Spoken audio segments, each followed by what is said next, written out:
Luna laid back against the tall grass, enjoying the calmness of the day. She looked up at the bright blue sky and breathed a sigh of relaxation.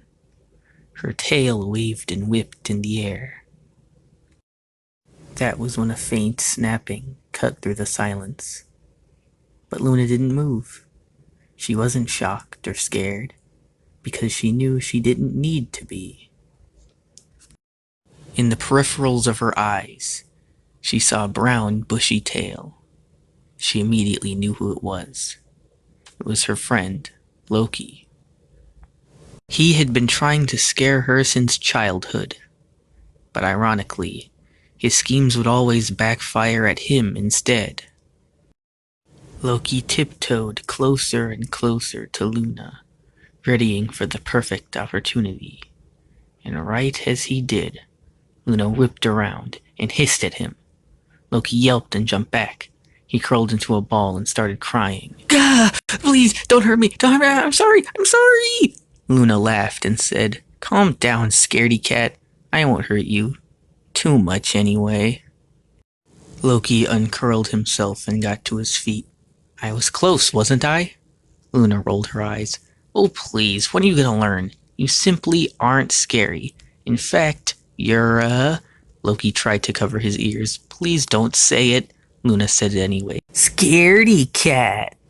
Loki threw up his arms and exclaimed, I'm not a scaredy cat! Yes, you are, Luna teased. Scaredycat, scaredy cat! Oh, come on, Luna. What can I do to make you stop calling me that? You could stop being such a scaredy cat. No, really, I'll do anything to make you stop. Anything? Luna turned around and pondered for a moment. Then, a wicked smile creeped across her face. Fine, then. You want to prove you're so brave? She walked over to the side of the cliff and pointed to an old abandoned mansion off in the distance. Go inside Grover's mansion. Alone. Loki, are you sure you want to do this? Daisy asked. Quiet, carrots. He'll only go in if we wait for him out here. You don't have to listen to her if you don't want to, Rufus said. No, it's okay. I'll feel safer knowing all my friends are waiting for me. Luna rolled her eyes. Yeah, whatever. Just get on with it. Loki turned towards the building and began to walk forward. He moved closer and closer to its broken down entrance. He turned his head back and looked at his friends. And he looked forward and disappeared inside. Luna sat and stared at the old mansion. Any moment now he'll come out, she thought to herself. Any moment now, any moment now. Her whiskers began to twitch. Oh no, what if something happened to him while he's in there? What if he broke his leg or got stuck? Oh no. The twitch grew and spread till it consumed Luna's entire body. Maybe I should tell Daisy and Rufus. No, I can't go back on my own idea. He hasn't come out yet, said Daisy. Rufus frowned and looked at Luna. And whose fault is that? Luna froze. She struggled to think of the words to respond. She tried to speak, but no air left her mouth. What? No, I mean, sure, I dared him to go in, but he could have said no. I thought he'd shaken out. I didn't think he'd actually go in, and it's probably not that dangerous. I mean, how bad could an old house be? Luna, what if he got hurt? We have to find him, Rufus said. I agree, Daisy said. Luna continued to hide her fear. What if he's just exploring? I mean, it really isn't that scary in there. I actually went in there before. It's not that bad. Luna, we're going in after him, whether you're coming with us or not, Rufus said. Luna stepped on her tail and squeezed it. Well, I guess if you're going in there anyway, it wouldn't hurt to look around some more. The three critters slowly crept into Grover's manor. Its interior was filled with mold and cobwebs. The floorboards creaked with foreboding sounds. Loki! Loki! Where are you? They shouted. No reply. Maybe we should split up, said Rufus. Oh, I don't know, said Daisy. Are you sure this is safe? Rufus turned to Luna. What do you think we should do? Luna stopped and thought for a moment. She didn't want to be alone in a place like this, but at the same time, she didn't want her friends to know she was scared. In the heat of the moment, she said whatever was on her mind. I think we should split up. We'll cover more ground that way. Luna felt a tight, burning sensation in her stomach, but it was too late now. Then it's settled, Rufus said. I'll go upstairs. Daisy, you check the kitchen, and Luna, you go to the cellar. The trio split up and went their respective paths. Rufus hopped up the rickety staircase. One of the steps broke and fell inward. He shoved himself out of the way at the last second. Oh, better watch out for those, he thought to himself. He climbed up the final step and plopped himself on the carpet. He lifted himself off the ground and looked around the second floor. He looked to the right and saw a chandelier swaying in the distance. He didn't know why, but the way it moved made him uneasy. It didn't occur to him at the moment, but the chandelier seemed to move with a rhythm, as if something was moving it. Rufus dismissed the sight and continued looking. He waddled over to a moldy door that was already creaked open. He peeked his head into the crack and called out, Loki! Loki, are you in there? No answer. He entered the room and looked around. There were torn-up curtains, a cracked mirror, and a large king-sized bed. Rufus looked over the bed and saw what looked like something underneath the sheets. He climbed up and plopped himself down. He looked at the lump sticking out from under the covers. Loki, he said. Loki, is that you? Rufus grabbed the edge of the covers and began slowly pulling it back. As he did, his heartbeat sped up. His paws got sweaty. He stopped. He closed his eyes and breathed in, then exhaled. Without opening his eyes, he yoinked the covers off the bed. He opened his eyes and nearly died when he saw it. A giant, decomposing human face with large intestines and crab legs protruding from underneath it. One of the eyes opened and pointed itself towards Rufus. He gasped and fell backwards off the bed. He rolled back to his feet and scrambled out the room, barking loudly. The crab legs shoved themselves into the ground and hoisted the rest of its body up. Crabface lunged itself forward, charging after Rufus. It landed directly behind him. It lifted itself up and slammed its head down. Rufus leaped forward and landed on the wooden frame of the staircase. He jumped again and grabbed onto the chandelier. Crabface slipped back into his room.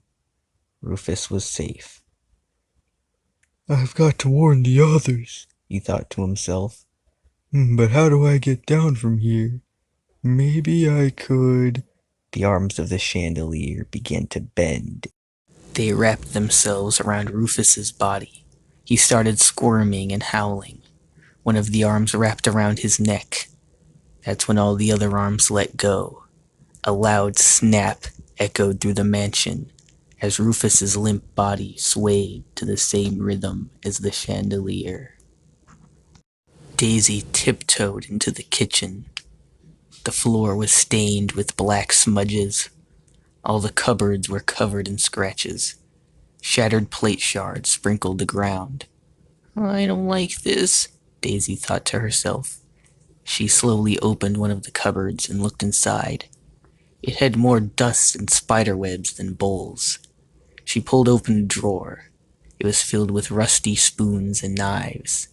She started to shake. Her legs began to get wobbly.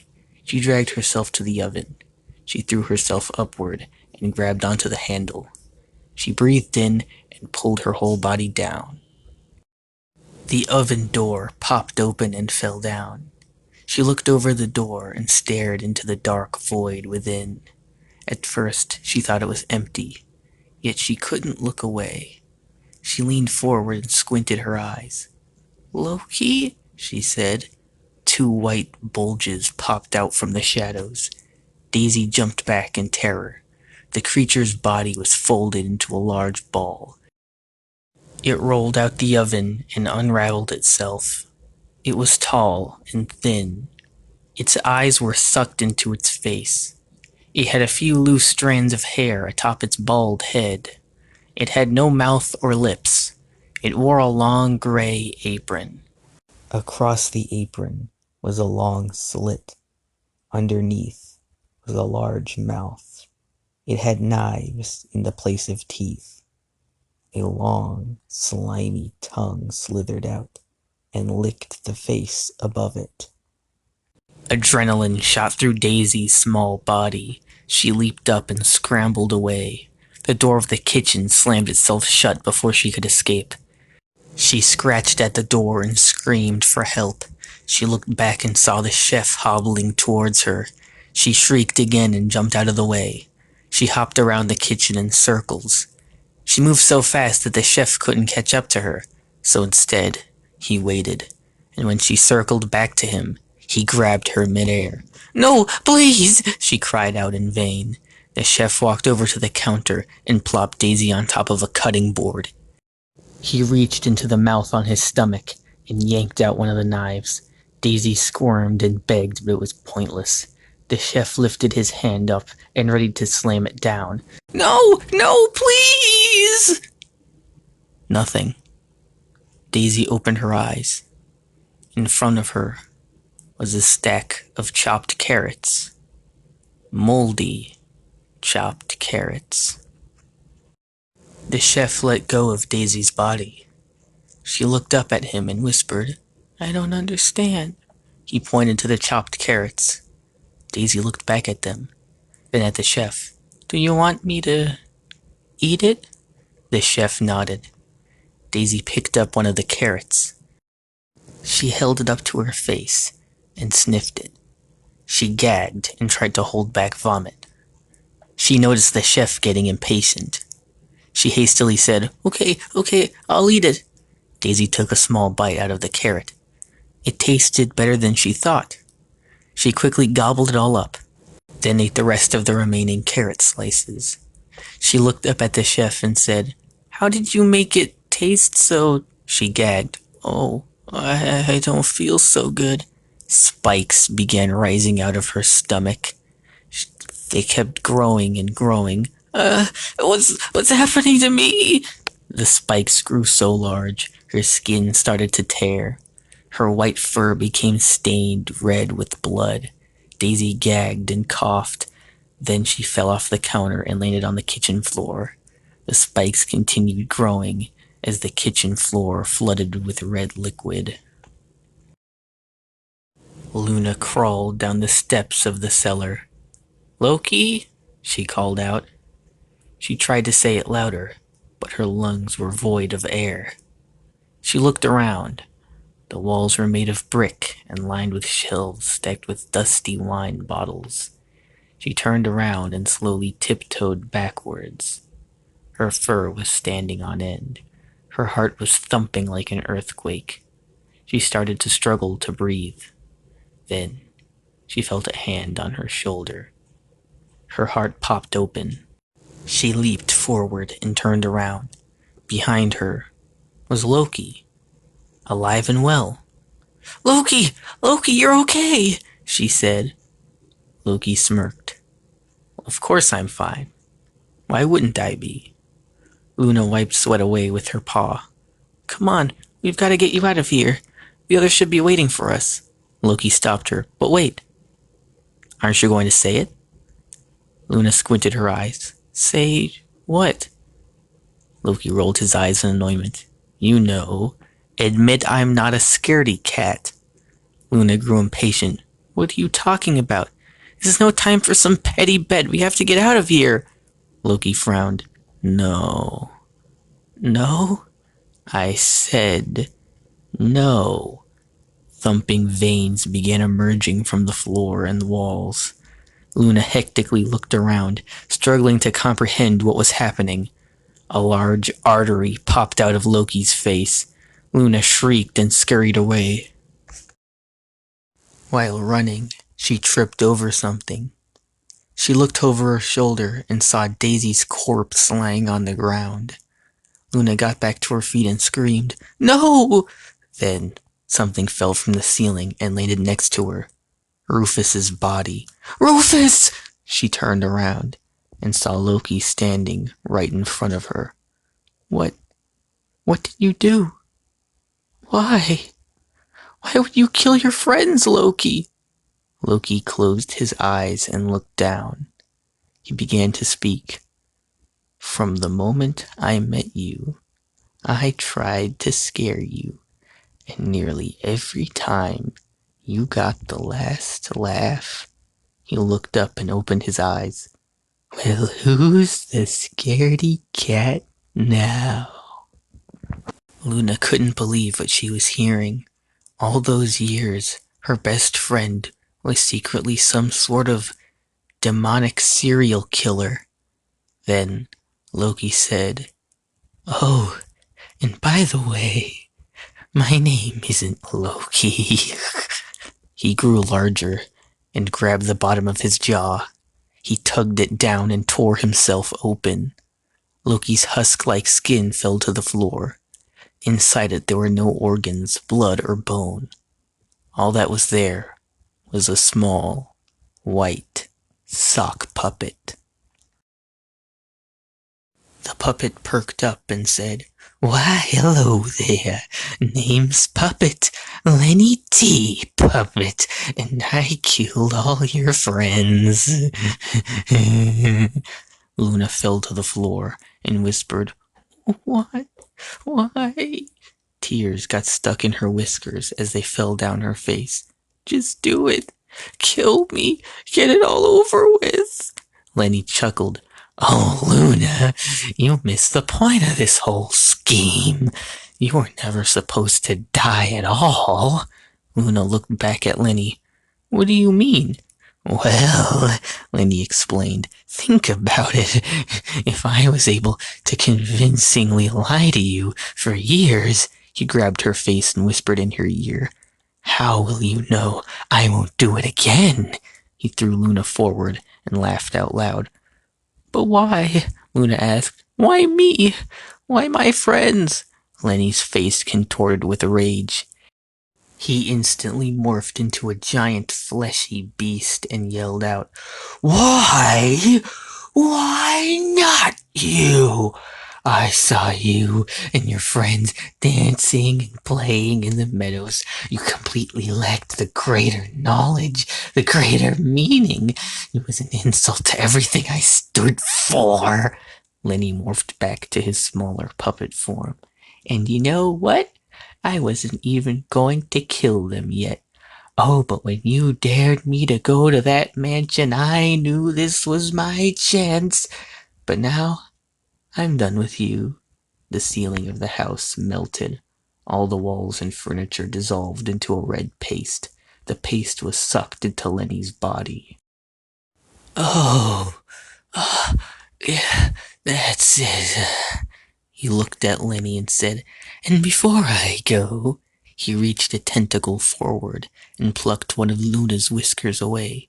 She was so traumatized, she didn't even react. A souvenir, if you will. Well, run along now, little kitten. Oh, and remember to be careful. It's a scary world out there. Lenny turned around and vanished. Luna sat there in the middle of the forest. She stared at the ground, completely frozen. All she could think was, What did I do wrong? Lenny drew a circle in blood and placed Luna's whisker at the center. The DNA of a broken soul, someone with nothing left to live for. He lifted his tendrils and spoke the incantation. Luna's whisker burst into flames and transformed into a small orange rock. Lenny excitedly grabbed the coal. It burned his flesh, but he didn't care. The ember of eternal despair. One down, three more to go.